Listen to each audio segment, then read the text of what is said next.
I've known you since law school. Wait, now you get to know me with a new name. Say it again. Feltus. All right. No, we're not doing that. No, we are, Your Honor. No, well, hold it. Is it hyphenated? No. It's going to be what? Feltus. But I'm in the process of changing it with the association. Londia is the new middle, so it's new name. Need a proper spelling for the record. I will send it in a chat to Anna. At this time, we move to waive any. You are messing. Quiet Michigan courtroom. Familiar faces meet under formal circumstances. A judge greets a former law school acquaintance now with a new name sparking light banter. Before turning serious, the momentary levity fades as the court addresses procedural formalities between the prosecution and public defender's office. This is no ordinary hearing. It's a case with legal complexities hidden beneath casual exchanges. Today, the stakes are personal, and the law leaves little room for sentiment. Stay tuned and don't forget to subscribe to my YouTube channel for more real courtroom moments like this. With my whole day. My whole day, I was in a good mood. All of these people expected me to be in a good mood, and now everything that happens is her fault. Go ahead, Miss. Was it Feltus? Feltus. Feltis? TES. You don't even spell it right. Go ahead. Yes, Your Honor. This time we waive any conflict in this honorable court in the office of public defender. People do not believe that any conflict exists. Make a waiver of the avoidance of all doubt. Parenting, right? Still? Yes. Okay, go ahead. Same name. Assistant Public Defender Lauren Perny, the Public Defender's Office. Likewise, does not believe the conflicts exist, but if one does, we also waive. Courtroom shifts from pleasantries to the matter at hand. The People versus Dawn. Damaron, represented by the Public Defender's Office. Damaron seeks expungement of a conviction for operating while intoxicated.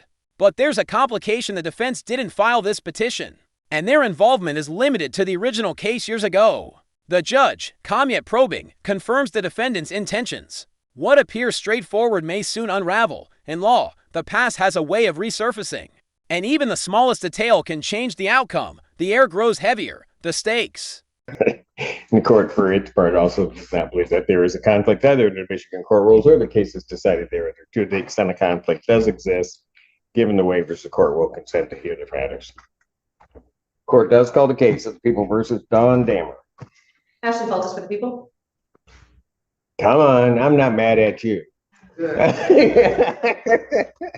Honor, Assistant Public Defender Lauren Perny. Your Honor, this is an expungement. Although the Public Defender's Office is the attorney of record on the case, we did not file the expungement on behalf of Ms. Dameron. We did handle the underlying case, so I don't have it. Prosecution steps forward with newly uncovered evidence from the Attorney General's files. An alarming detail emerges: a 2018 conviction for operating while intoxicated, third offense. This revelation prompts a deeper dive, leading to the discovery of two earlier convictions, one from 1997 and another from 2007.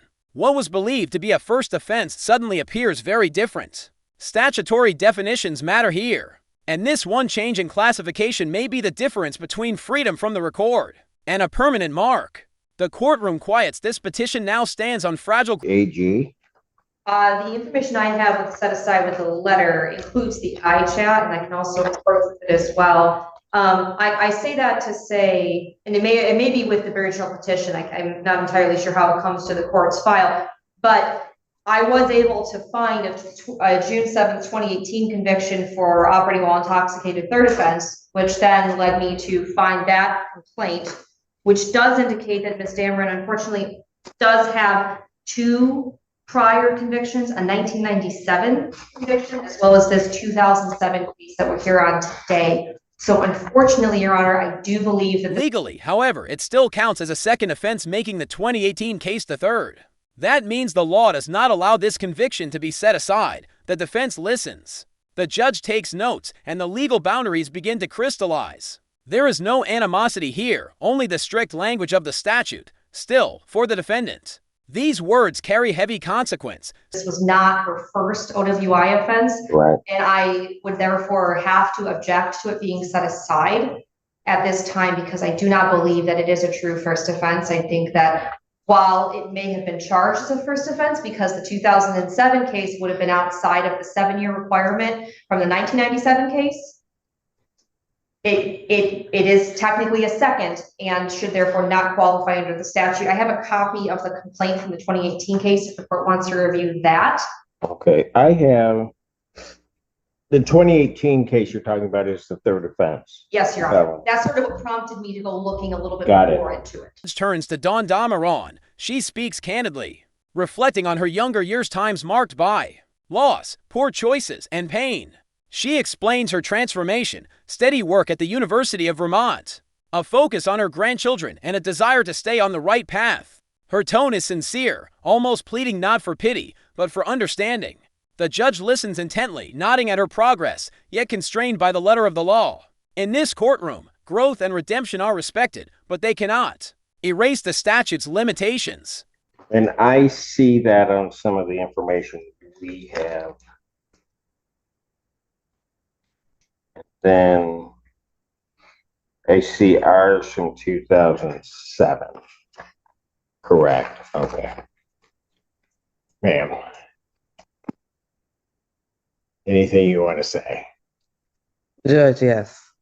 That was when I was a little younger, was going through dumb stuff, didn't know no better. I've grown up now. I'm doing better. I work at the U of M. I'm trying to stay on the right path, do what I have. Damaron reveals the personal toll behind her past DU is how the death of her sister triggered a downward spiral. She emphasizes the long stretch of sobriety before her final offense, hoping the court will see the human side of her record. The judge acknowledges her journey and commends her desire to improve, but ultimately, the facts remain unchanged. The conviction is ineligible for expungement under current law. Regret mixes with resolve. This is not the ending she wanted, but perhaps not the end of her fight. What to do? I have grandchildren and stuff, and I'm just trying to improve my life so that I can do better for my grandchildren. And ma'am, I am very much supportive of that notion, except that I don't think I'm permitted by statute to set this aside. Okay. All right.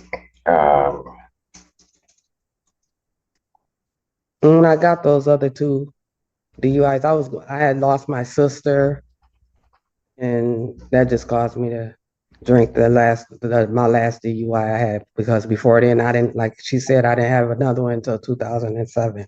Gotcha. No, and I understand. And the decision is final. The judge denies the petition, citing the legal barrier. Still, he offers guidance. The public defender's office can review her case and track changes in the law. That might offer a future opportunity. The courtroom mood is a blend of disappointment and respect. Damaron leaves without the relief she hoped for, but with the possibility, however slim, that time and legislative change could bring another chance. In law, some doors close slowly, waiting for the right key to turn them open again. But what Ms. Feltus has indicated is that she, in looking at everything, this conviction is really not eligible for me to set aside the event. And she's correct. So regrettably, I'll have to deny your petition to set this one aside. Okay. Okay. Mm-hmm. If you think that there's some error in that regard, certainly contact the public defender's office. They'll be happy to kind of look at it and go through it with you. Do you know about when you think I'll be eligible to do it, if ever? I can't give you advice in that regard. The statutes are constantly changing in respect to what can be set aside and who can set it aside. But I'd suggest contact the public defender's office, and they'll be able to kind of let you know and guide you through it. Okay. Okay. Mm-hmm. All right. Thank you. Have a good day. You do the same. Date and so. The gavel falls not with harshness, but with the weight of the law. This case, like so many, reminds us that justice is bound by statutes as much as by compassion. For Dawn Damaron, the path forward will be one of patience, persistence, and continued change for the court. It is another reminder of the human stories behind legal codes. If you found this courtroom moment compelling, give this video a like, subscribe to the channel, and stay tuned for more real cases brought to life.